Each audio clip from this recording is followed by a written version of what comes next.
Greetings to everyone. आज के session में हम सीखेंगे ट्रांसफॉर्मेशन ऑफ सेंटेंसेस, जहाँ पे हम ट्रांसफॉर्म करेंगे पॉजिटिव सेंटेंस को नेगेटिव सेंटेंस में, वो भी विदाउट चेंजिंग इट्स मीनिंग।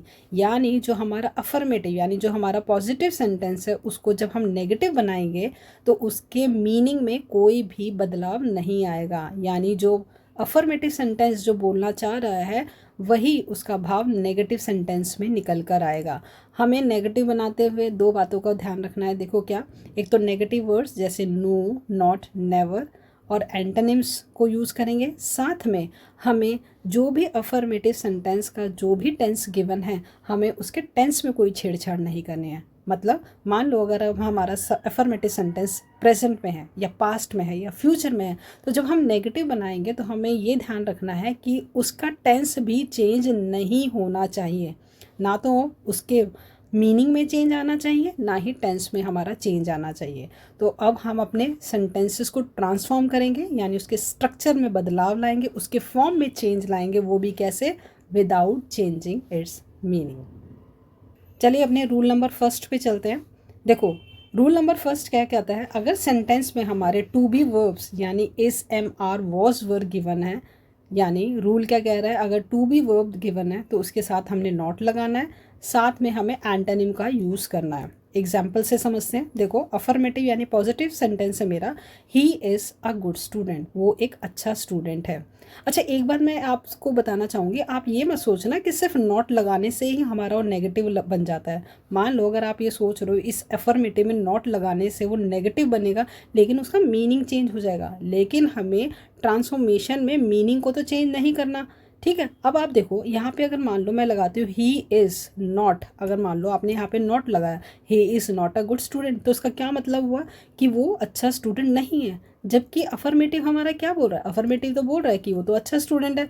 तो आप इस बात का ध्यान रखना कि आप नॉट तो लगाओगे, साथ में आपने एंटोनिम का यूज़ करना है, तभी तो उसका मीनिंग इसके बराबर निकल के आएगा, पॉजिटिव के बराबर।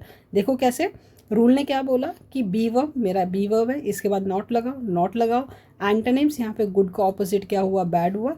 तो अब इसकी मीनिंग क्या निकल के आई, he is not a bad student, वो बैड स्टूडेंट नहीं है। अगर वो बैड स्टूडेंट नहीं है तो वो क्या है, तो वो एक अच्छा स्टूडेंट है। तो दोनों की मीनिंग सेम निकल के आई, मतलब जो पॉजिटिव की जो मीनिंग है वही हमारी नेगेटिव की निकल के आई। ठीक है, अब दूसरे एग्जाम्पल से और समझेंगे। देखो द स्काई वॉज क्लियर, आसमान साफ था।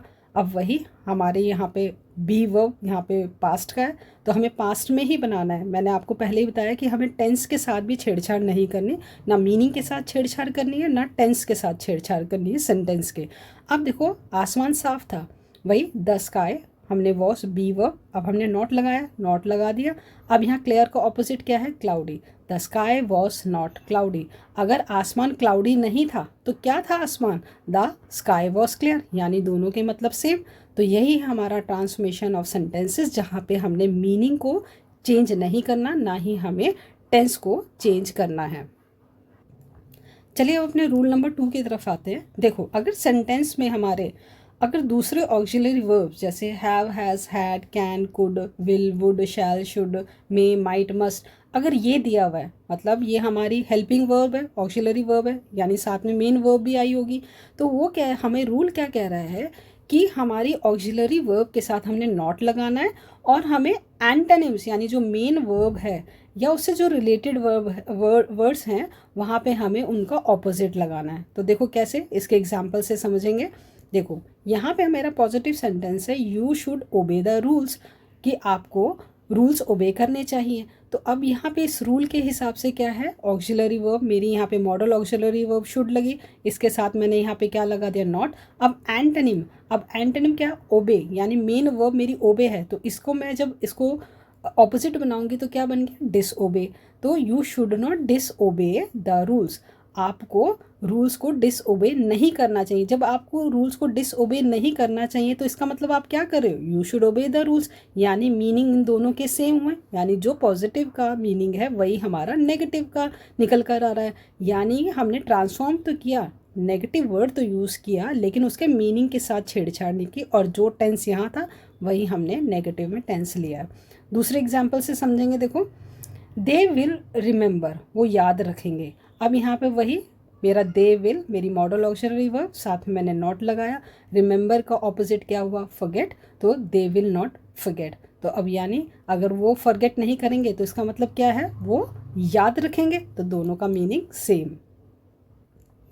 चलिए अपने थर्ड रूल की तरफ बढ़ते हैं। अगर सेंटेंस में हमारा मेन वर्ब यानी विदाउट ऑक्सिलरी वर्ब, यानी अगर हमारा सेंटेंस प्रेजेंट इंडेफिनिट या पास्ट इंडेफिनिट पास्ट सिंपल में दिया है, तो रूल क्या कहता है कि डू डज डिड, ठीक है, क्योंकि मेन वर्ब आई है, हमें नेगेटिव बनाना है तो हमें हेल्पिंग वर्ब की ज़रूरत होगी, साथ में हमें नॉट लगाना है, और हमें पता है डू डज डिड के साथ हम बेस फॉर्म यानी V1 लगाते हैं, और साथ में एंटोनिम्स का हमने यूज़ करना है। एग्जाम्पल से इसको अच्छे से और समझेंगे। देखो, ही लाइक्स कॉफ़ी, उसको कॉफ़ी पसंद है, तो अब यहाँ पे हमें इसे नेगेटिव बनाना है और मीनिंग में हमने कोई छेड़छाड़ नहीं करनी। तो देखो ही, अब यहाँ पे ही मेरा क्या है, सिंगुलर प्रेजेंट इंडेफिनिट है, तो मैं ही के साथ डज लगाऊंगी, मैंने फिर नॉट लगाया।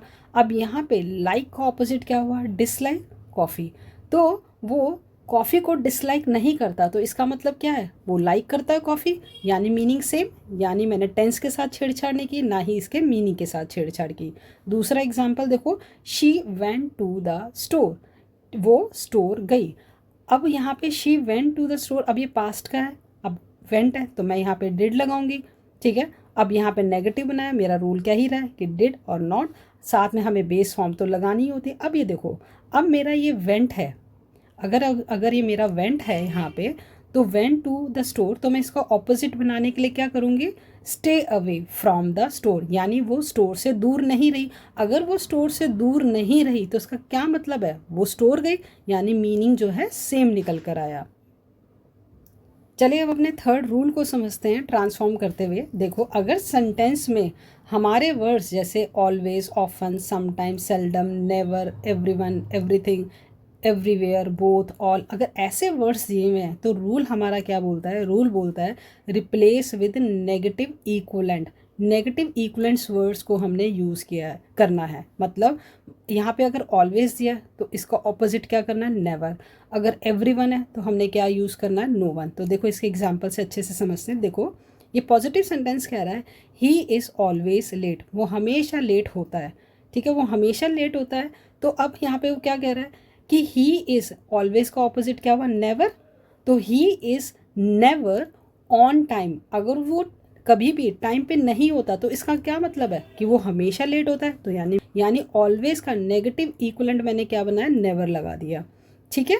अब दूसरा देखो, दूसरा क्या कह रहा है, एवरीवन वॉज प्रेजेंट, हर कोई प्रेजेंट था, हर एक प्रेजेंट था, तो एवरीवन का क्या लगाया, नो वन।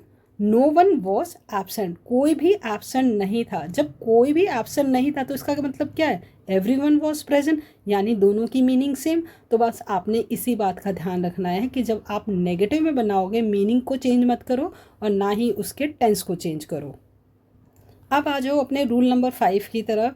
अगर सेंटेंस में हमारे अगर सेंटेंस हमारे कंपैरेटिव या सुपरलेटिव डिग्री ऑफ एडजेक्टिव्स के साथ है तो हमें कैसे चेंज करना है नेगेटिव बनाते हुए। देखो, हमें लगाना है नॉट, नॉट के साथ कंपैरेटिव डिग्री बनाने के लिए एज, और जो भी हमें वर्ड दिया हुआ है कंपैरिजन के लिए, या अगर हमारा सेंटेंस में सुपरलेटिव डिग्री दी हुई है तो हमें उसी के हिसाब से एडजस्टमेंट करनी है। अगर सुपरलेटिव है तो वहाँ पे हमें नेगेटिव बनाते हुए सुपरलेटिव बनानी है।